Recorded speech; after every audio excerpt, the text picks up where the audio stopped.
रवि एक साधारण व्यक्ति था जिसकी जिंदगी रोजमर्रा की चुनौतियों में उलझी हुई थी। हर दिन वही संघर्ष, वही असफलता।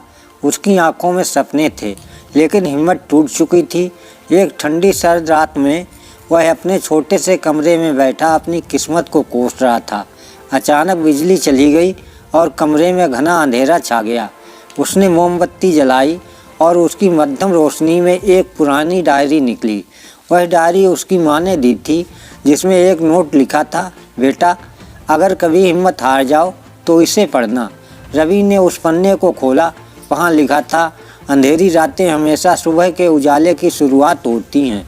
हार मत मानो, क्योंकि जब सबसे अधिक अंधेरा होता है तभी रोशनी की सबसे ज़्यादा ज़रूरत होती है। वह नोट पढ़कर उसकी आंखें नम हो गईं। उसे एहसास हुआ कि वह अपनी ही सीमाओं में कैद होकर रह गया था। उसने उसी वक्त तय किया कि वह हार नहीं मानेगा। उसने अपने सपनों को नई दिशा देने की ठानी। रात भर उसने योजना बनाई। सुबह होते ही वह पूरी ऊर्जा के साथ अपने सपने को जीने के लिए निकला। उसने अपने डर को साहस में बदल दिया और असफलताओं को सीखने का मौका। धीरे धीरे उसकी मेहनत रंग लाने लगी।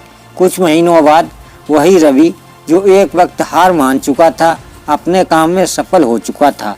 वह अब न सिर्फ खुद पर गर्व करता था बल्कि दूसरों को भी प्रेरणा देता था। उस रात ने रवि को सिखाया था, जिंदगी बदलने के लिए बस एक सही सोच और एक सच्चा फैसला काफ़ी होता है।